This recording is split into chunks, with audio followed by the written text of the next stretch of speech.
We have a lot of ground to cover in 45 minutes.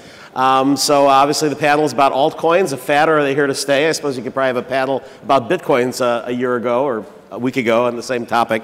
So where I wanted to start is for everybody who's been at this conference, there have been a couple of varying opinions when altcoins came up. In the investor panel with Naval and with Nick from Blockchain, there was some talk about how many altcoins would there be in the future. As of today on CoinMarketCap, there's 199, even though the top 10 is probably 98% of the value. And on that panel, they were discussing whether there'd be hundreds or perhaps hundreds of thousands, and that they would evolve for all sorts of particular uses and geographies. And yet this last fireside chat with Chamath, he kind of dismissed altcoins as why would you want to go back if once you've been on Bitcoin to an altcoin? It would be like going into AOL chat rooms, I believe was what he said. Once you've been on the internet. So the truth is probably somewhere in between. And I'm very pleased to have my esteemed panel here of two of the top 5 coins in the world here, creators, and one of the leading exchanges. So I'm going to let you sort of tell your own a brief story of how you got into altcoins, and then I'm going to start asking some questions. So, Jackson. Okay, so I guess I should thank Charlie for creating Litecoin, which is really what led me down this path. So yeah, late last year I was really into altcoins, Litecoin and Feathercoin. I really liked the community that they had. And I just, as a lot of you probably know, I put out a tweet saying I'm going to invest in Dogecoin. It's the next big thing. And kind of around that, I think it's testament to the power of community. It took off. And so my co-founder Billy got in touch with me and was like, hey, we can change the font in the Bitcoin Qt client really easy to Comic Sans. And I'm like, yeah, let's do this. So the rest is kind of history, but it's been an exciting 3 or 4 months. Yep. It's amazing. It's like Bitcoin time, right? I mean, altcoin time is even faster, 3 4 months. So I'm going to skip ahead to Charlie now, and the grandfather of the altcoin industry, because you've been in it for like a year and a half maybe. So let's talk about your story. Sure. So Litecoin's been around for like 2.5 years. Yep. So most people actually don't know that Litecoin is not the first alternative currency to Bitcoin. Before I created Litecoin, there was actually like 10 or so different alternative currencies. They each had their good things, but one of the things about most of the altcoins before Litecoin is they all had like pre-mine. So it's creators wanted to actually just strike it rich. So they create a coin, pre-mine a lot of coins for themselves, and launch it and try to pump it, get it on the exchange, and possibly dump their coins. So I saw the landscape and I figured I can actually do better. I can create a coin that had all the benefits of the other altcoins without the pre-mine, launch it really fairly, pick a good name, and try to make it successful. So that's what I did. I decided to create silver to Bitcoin's gold, which is what I set out to do. Picked a good name, Litecoin, made it faster, had 4 times more coins. And one of the things I realized is for an alternative currency to actually thrive, it had to use a different mining algorithm than Bitcoin, because we saw with Namecoin where people were jumping between Bitcoin and Namecoin when it's more profitable. So having a different mining algorithm made it so that you're not competing for the same set of miners, so you can succeed on your own merit without being kind of like just an alternative where people would just mine you when you're more profitable. So that's what I did, so people were able to CPU mine, and I launched it, publicly announced it like a week or a few weeks before, launched the source code before the actual launch, so people could actually test the miners. And then when I launched it, thousands of people jumped into mine at the same time. So I didn't hold any myself. I was just like any other miner, mining at the start, and then I bought more from the exchange than I actually mined. Yeah, and then the rest is history. Kind of the other coins, people realized Litecoin was fair and people supported it. And I think the silver to gold analogy kind of clicked. And then I guess, yeah, the rest is history. Great. And in the middle, Paul, you've founder and CEO of Cryptsy. You sort of help bring some sense of order to the altcoin world by letting people trade amongst them. No fiat, but just once you have your Bitcoins, you can go in and tell us a little bit about your background and about Cryptsy and sort of your vision for will you have 1,000 coins in there at some point? Well, initially, 1,000 coins, I don't know. That's a lot of wallets. But initially, it was just to facilitate trading of the pools that I had. I had about 20 different pools running on various coins. And every time a new coin came out, somebody would say, hey, Big Vern, can you create a pool for this? Sure, why not? So now all these people had these coins that they couldn't do anything with. So the idea was, okay, I'll create a simple exchange for you guys to trade the coins that you've been mining on my pools. And I never anticipated that would take off, that would be bigger than any of the pools. And it just, before you know it, we have people from other pools, people who have never mined any of my pools started buying and selling on the exchange, and then we started adding more coins that I didn't have a pool for, and it just took off from there. Okay. So I've got a couple of questions that I'd be interested to hear the answers from everyone on. So within altcoins, it seems like there are categories developing that you can then lump other types of coins in. There are the no pre-mining, the ones that have been the most popular, actually, that both of you are passionately behind that model.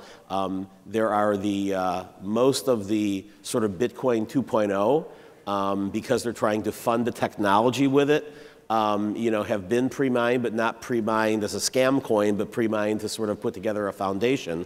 And then, there's been some talk here about the future of app coins, where whether it's pre-mined or mined, that it's around a specific purpose and is not sort of a general currency. What are your thoughts of those breakdowns? Am I missing any? And what are the relative pros and cons? And can they all get along? I think so. Really, my view on altcoins is I think they're a really nice test bed for the potential future of digital currency, and so I think. What altcoins do in a certain way is innovate or experiment, with different variables to see where it could go. And so in Charlie's case, in Litecoin, changing to script was a massive change, and it brought mining back to the home PC user.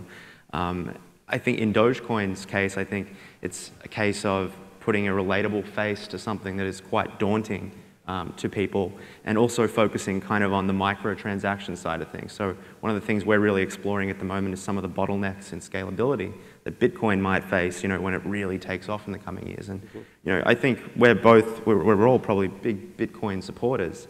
We're in no way competing, but I think it's a really nice way to explore some of the areas for improvement, right, that might come up over the coming years. Great. Charlie? So your question was what I think about the various categories of altcoins, the pre-mined, the ones for specific applications, how they're going to sort of coexist. I actually don't think about altcoins as the different kinds. I guess there are the difference, like the difference that I see are the Bitcoin forks, like Litecoin, Dogecoin, and all other coins, and the Bitcoin 2.0 coins you're talking about, which are not on the same code base. So the Bitcoin forks, I think, serve as a test bed for Bitcoin. So we can test out new features on the altcoin much easier than we can do with Bitcoin, because Bitcoin has a $7 billion market cap. So you can't really take too much risk with code, but you can a little bit more with Litecoin and a lot more with something like Dogecoin, something with lesser market cap. And I think that's a good thing. In the end, we're like all the same. It's like a crypto family, right? We're not really trying to compete. In one sense we are, but in another sense we all want the best for cryptocurrency. So if you think of Bitcoin like as the dad, Litecoin is the mom, and maybe Dogecoin is the dog.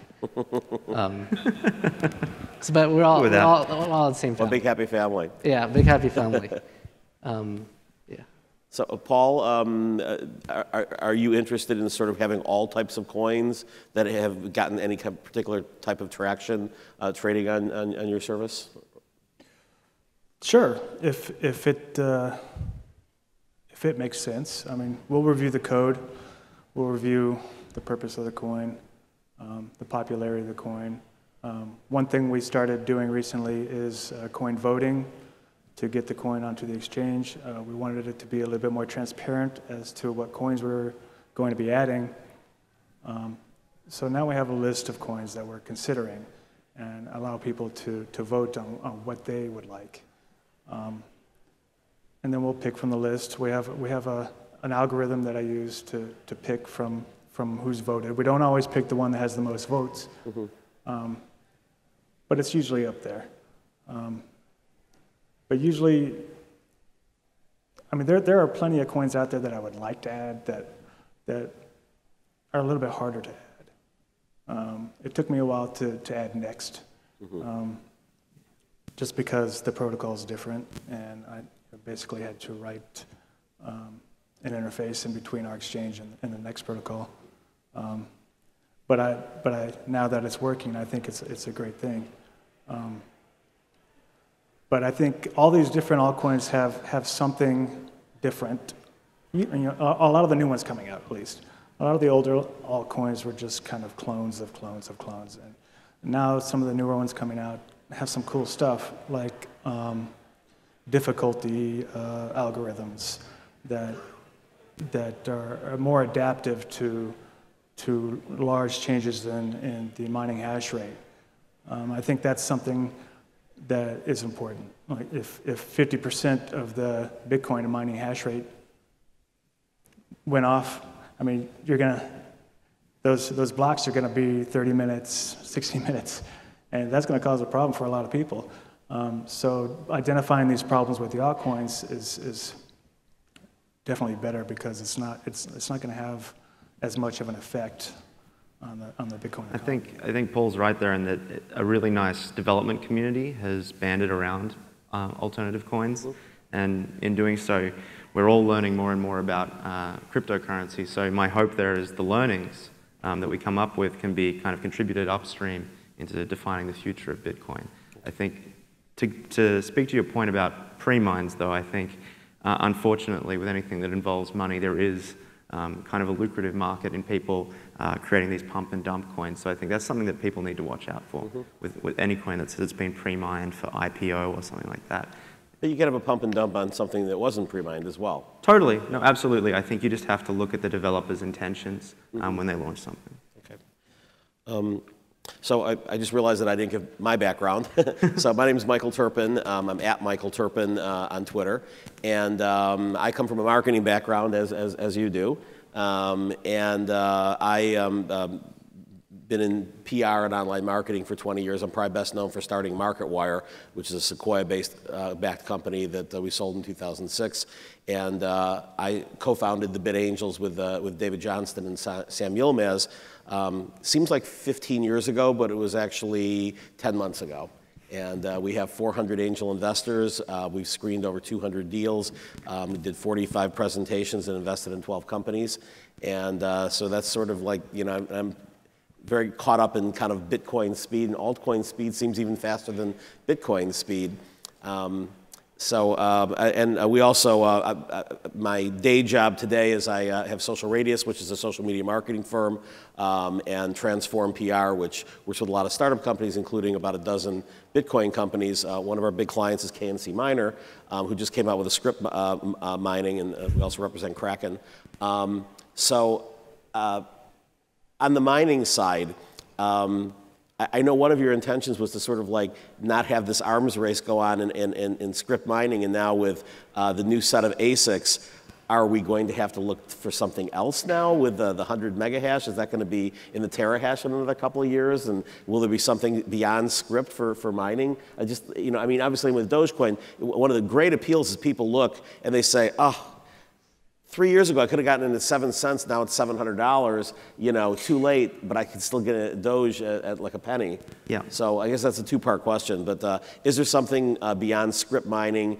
And is it important to have sort of the feeling of even if it's false wealth that because if you buy one Bitcoin, that's 100 million satoshis. So. Yeah, look, I think script mining is something that comes up a lot, and with the advent of ASICs is a concern for a lot of people. My opinion there is that the more hash rate the network has, the better, because the more secure the network is. Most altcoins, because the majority are based on script, there is kind of this profit switching multi-pool effort that goes on. So, and that's why we've had to do difficulty retargeting changes, because you have 51 gigahash just bombarding your network when it detects that a coin is most profitable, and they switch out and they leave the difficulty really high. So we now retarget every block our difficulty for that reason.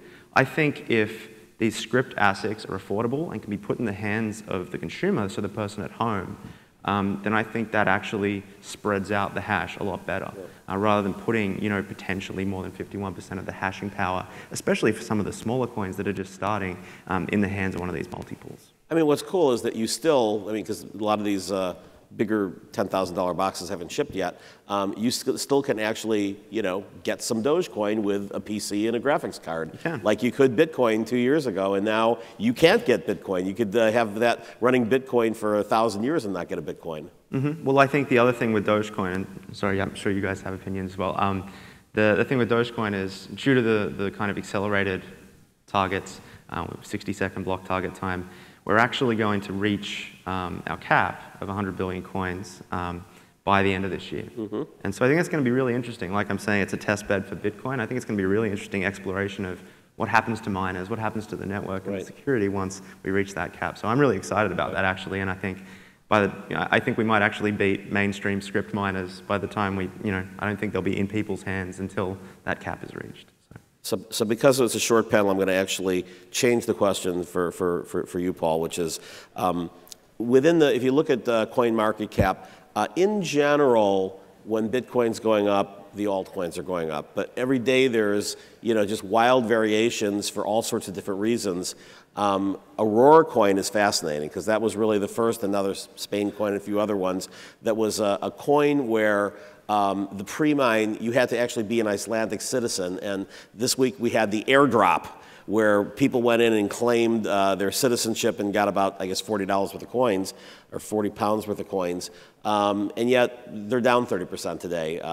You have any thoughts on sort of some of these, on the linkage? If, as Chamath said, we may have a $1 million Bitcoin at some point in our lifetimes, does that correspond to a $100,000 Litecoin and a Dogecoin that's worth a couple $1,000 a piece, or will there be sort of a fork, so to speak, and everything's going to be judged on different merits? It's just market driven. So the fact that you have a drop means that the market basically has been flooded with additional coins, right? And anytime that occurs, if the people don't hold on to those coins, if they go to the exchange and they sell them, you're gonna reduce the price of that coin on the market. So I'm not sure the people who have received these coins, what kind of education they've received as far as what this coin is. Other than here's your coin, there's where you can go sell it, and that might be the case of what is happening with Aurora is people receive these coins and they say, oh, I can go sell it for Bitcoin, right? Got it. Instead of holding it on. In a country where no merchants accept Aurora coin. Right. So I kind of expected this drop because there's only like 100,000 coins that were really tradable before the 10 million coins were dropped. So, I mean, when you calculate market cap, you calculate like the 10 million times the price, you get a huge market cap. Right. But the float is like 1%. So it's kind of silly to say the market cap is so big when only 1% of the coins are tradable on an exchange. So it has the dynamics of like a small cap stock in that way. I mean, yeah. And a number of the pre-mine market caps are that way. And I note on CoinMarketCap, they sort of put asterisks for the ones that are pre-mined. Do you break them out differently at all on Cryptsy, or you just sort of have them? We don't differentiate on the exchange. We do look at the ones that are pre-mined a little bit closer when it comes time to add a coin, just because we want to be careful on what we're adding. We have all of our users that we're trying to take care of, and we don't want to add a coin that is going to jeopardize any of our users or their assets. So that's where our concern is. But just because a coin has a pre-mine doesn't necessarily mean that we're not going to add it. So, there's been a lot of talk about anonymous coins and anonymous blockchains. If you look at Bitcoin, you think all founders of coins are anonymous, and yet here the two of you are. Have you sort of had any kind of reaction from the masses? I mean, is this sort of like being a rock star, or are you a little bit afraid of people going in and saying like, okay, give me all your Litecoins, even though you're both ones who just mined at the same time as everyone else did? I'll let Charlie go first. Yeah. So. When I launched the coin, I was kind of anonymous. I have a forum handle. And then I think early last year, Wired wrote a piece on me. And that's like when people actually found out who I really was. And then everyone wanted to talk to me. I think my wife told me last year, the only reason why people want to talk to me is because they can't find Satoshi. And then last month when they actually thought that they found Satoshi, I felt a little bit sad. I'm like, they're gonna talk to Satoshi now. They will just leave me, and then I won't be able to get free lunches from reporters anymore. It's all about the free lunch. When they found out that he wasn't Satoshi, I was a little bit happy. That's very funny. I'm happy to say I'm still receiving my free lunches. So no, I think naturally there's quite a lot of attention, and I think it's my problem is that I can't respond to every email that I receive, although I try to. Because you still have a day job. I still have a day job, so yeah, I work at Adobe full time. So when I was on the front page of one of the biggest papers in Australia, the HR person walks towards me like, "We need to talk." But yeah, so Dogecoin really takes up all my evenings and my weekends. But I'm going to continue doing it because I think the community that we built is just so generous and nice to work with. And then obviously you're working with Coinbase now. Yep.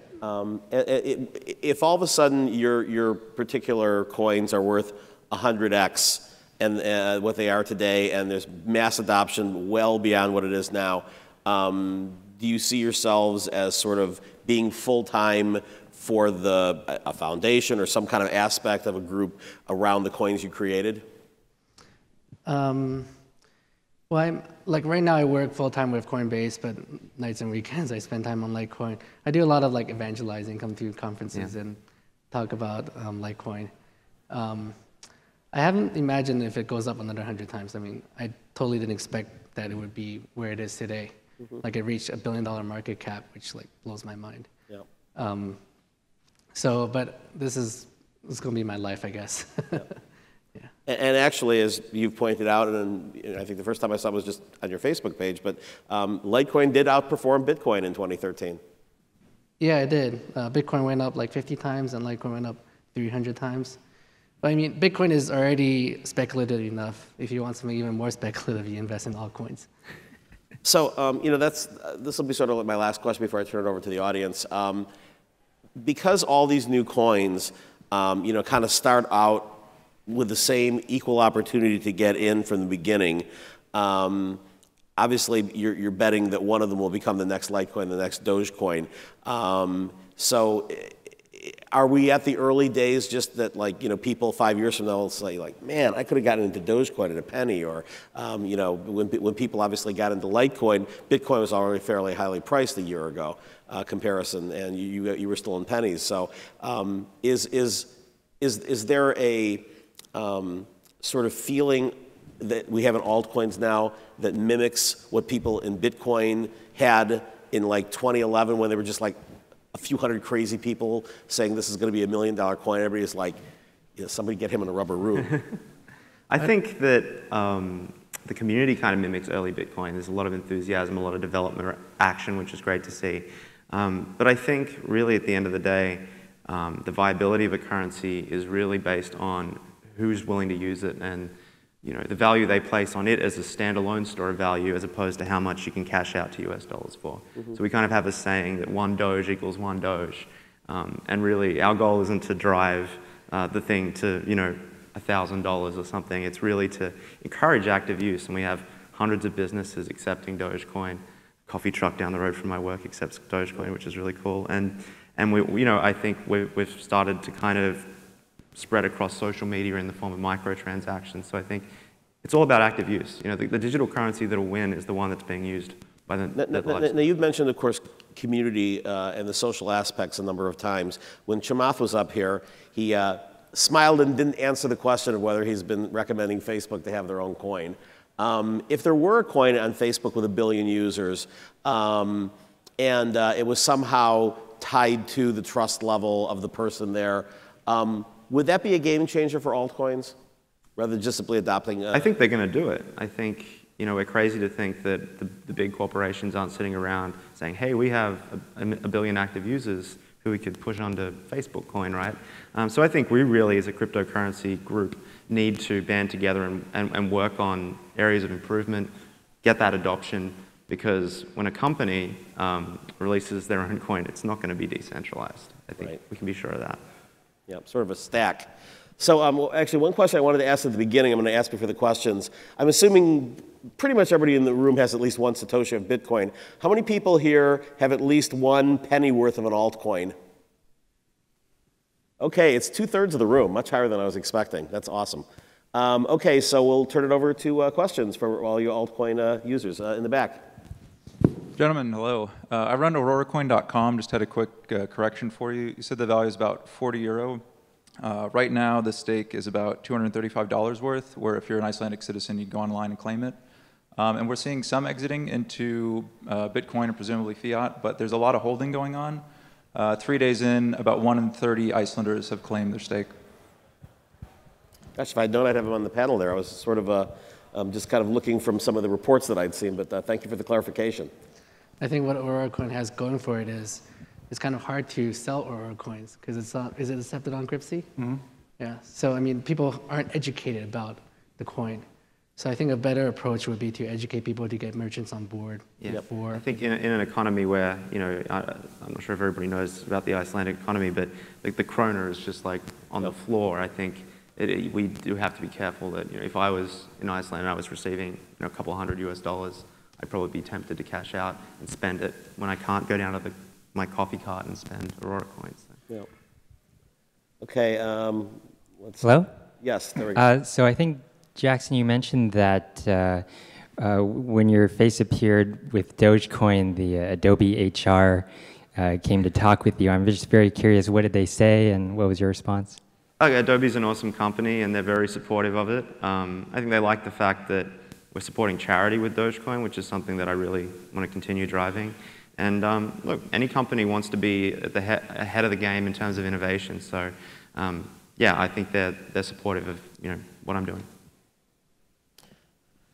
Okay, wherever the magic microphone pops up, we'll go to the right side of the room there. Sure. Hi, Arthur Hayes from BitMEX. I was wondering if you can comment on the demographics of your user base, how it's different from that of Bitcoin, if it is at all. Who's that directed to? Just, I think it was an open question. How is your demographic of your user base different than Bitcoin? For Litecoin, I would say it's about the same. People view Litecoin as a kind of like a backup to Bitcoin. Yeah. I see it as a very good thing because Litecoin runs on a script network where for hashing, where Bitcoin runs on SHA-256. So like if a government, let's say the US government for some reason wanted to take down Bitcoin, they could buy a lot of Bitcoin ASICs and 51% it. But then if Bitcoin dies, there's Litecoin. People can still use cryptocurrency via Litecoin or any other alt currency. Yeah. And if someone want to take down all of cryptocurrency, they have to 51% the SHA-256 coins and then 51% the ASIC, the script coins. And after that, there's all these other smaller ones that are just doing something totally different, right? So they can't kill cryptocurrency. Yeah, And I think as a backup, that's a really good, powerful thing. Yeah, I think the demographic for Dogecoin is very different, actually, which is kind of cool to see. We have a lot more women in Dogecoin, yay. I think that's something that's sorely missing from the Bitcoin community. But we also have a younger, more like social media aware demographic as well. So, you know, I was doing a little research, and I think around 50% or more of people that are coming into Dogecoin have had no prior experience with cryptocurrency. And I think that kind of stems from the fact that people see the Doge meme on their Facebook, Twitter feeds every day, and so it makes the whole thing a lot more approachable and less daunting. It's not, you know, hackers in basements buying drugs, which is an unfortunate stigma that cryptocurrencies had attached to it. So when we hosted the Doge party in New York City, there was actually you know, a bunch of younger kids there who had their parents bring them along. A very diverse range in terms of community. So we had a dance off. It was awesome. So. I think that's very good for Bitcoin. Yeah, oh, absolutely. Very good for cryptocurrency in general. Yeah, I think it's bringing new people into cryptocurrency, and that's what we should all want. Ultimately, we want to hit all the demographics. So whatever coin it takes to get into those demographics, that coin needs to be created. I see we have, depending on the coin, we have YB coin, YA coin. Those are mainly people in China.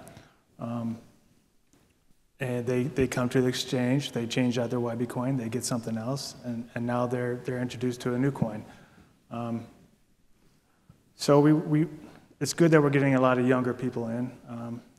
We just need to get some of the older people in now. So I'm not sure what coin we need to create for that. I'm going to ask a question before I go back to the audience ones. How has the IRS ruling yesterday, which Chamath said is a great thing, some other people are like, oh, this is going to make a headache for, you know, accounting, for taxes and things like that. How's it affecting any of your businesses at this point, or your coins? Talk to me after I talk to my CPAs. But no, they told me that it's a good thing. It's good that there's clarification because there has been no guidance previously, which is kind of a bad thing. The fact that there is guidance now means that there's a path for us to follow. But I'll wait for them to tell me what I need to do. And I imagine that you know, if somebody's mining less than $600 a year, it's just like receiving less than $600 a year and you don't report it. But if somebody's mining with their PC $1,000, I mean, is there any guidance that either of you are kind of giving your users yet, or is it too soon and you have to get kind of accounting advice? I'm on the fence about the guidance. I think I personally don't know if it's good for Bitcoin and cryptocurrency as a currency. If it's good as a stored asset or investment, that's not what I personally see cryptocurrency as. I see, like I said, cryptocurrency should be, you know, its viability should be based on adoption and usage, acceptance from merchants. So I think the IRS ruling actually kind of benefits those people who want to sit on their Bitcoin and hoard it and eventually get rich. And we need to stop marketing Bitcoin as a get-rich-quick scheme, because that's not what it is. There's actually, if you look on the Motley Fool, there's a little ad there that says, you know, they have those ads sometimes about learn about the stock that went up 8,000%. And they basically have an ad that's talking about Bitcoin, but they never mention Bitcoin. They call it Edison's miracle currency. Yeah. And it's just, you know, send it and they say, surprise, it's Bitcoin. Yeah. So. Okay, next question, and just if you could stand up and say your name and if you're with a company, just so we know what part of the industry you're from. In the back. Hi, my name is Mark Friedenbach. I'm co-creator of Frycoin and also a Bitcoin developer, and I would like to get someone to comment on, well, recently on the developer mailing list, we've had discussions about two-way pegging and the ability to move Bitcoin value to sidechains that have new features. And I wonder what the future is for these parameter tweak coins in a future where you can use Bitcoin directly in order to transact with whatever new features are on your sidechain. Can you repeat that? I can't quite understand what you were asking. Okay, is that better? Yeah. So lately on the developers mailing list, we've had discussions about two-way pegging between Bitcoin and sidechains and the ability to move value to one of these merged mine sidechains. And I wonder what the future is for parameter tweak coins such as you guys represent, and what role you can play in a future where sidechains can use Bitcoin value directly? Unfortunately, I haven't really followed up on the sidechain topic on the forums. So, but Litecoin and Dogecoin and other currencies, I mean, like I said before, we can be very mobile, and we can add a lot of new features. We can test the new things that Bitcoin add to, or Bitcoin wanted to try out. So, I mean, we've done that recently where for the previous Bitcoin releases, a lot of things were actually tested on the Litecoin network before it was actually released on Bitcoin. So we can definitely do a lot of the experimental stuff. Yeah, and I think merged mining is a really interesting direction. I think we should remember that Bitcoin has a test net. So I think create a branch and like start contributing. I think an altcoin is a really nice way to test like production, volume on that network. So I think create your own. Like I think that's what it's all about. It's open source software. And then if it works, and if you find that the side chain is viable for that purpose, then I think definitely, hopefully Bitcoin will welcome it in opening arms. Okay, I can't really see the audience much here. Where's the next question coming from? People with microphones? Just put your hands up if you want to ask a question. We've got 8 more minutes left. In front. You I can see. I am working on a crowdfunding platform for Bitcoin and cryptocurrency in general. And I'm curious what you guys think about, you have these kind of upcoming, what they call app coins, or as I see, kind of incentive-based crypto coins. For example, you have Solar Coin, which is mined through creating solar energy. If you have a solar panel, you get Solar Coin kind of as a rebate. What are your thoughts on, I guess, these new cryptocurrencies you're seeing to really incentivize social aspects or good behavior, as you could say, because... So I guess I'll paraphrase the question is, do you think there will be sort of a new trend of some of these coins that in their creation actually do some kind of social good or earlier we were talking a little bit about SafeCoin from MadeSafe, where they're going to have some proof of resource, and some of the other 2.0 currencies are in that field. Do you see that as a new trend of where you're, instead of using electricity, which particularly for Bitcoin has been a subject of discussion, you're actually creating resources? I think. Yeah, there's a lot of innovative coins that are trying to do something different. I mean, there's the proof-of-stake coins where it doesn't take up as much resources. Like the solar coins, I don't know too much about it, but I think they're trying to do some good. There's some coins that are more green. Some coins are trying to actually do protein folding, prime number searching. Primecoin does that. So a lot of interesting and innovative new things coming. That's happening, and I think just dismissing all altcoins is silly because people are actually doing a lot of innovative features, and if some of them can be merged upstream to Bitcoin, then that would be great.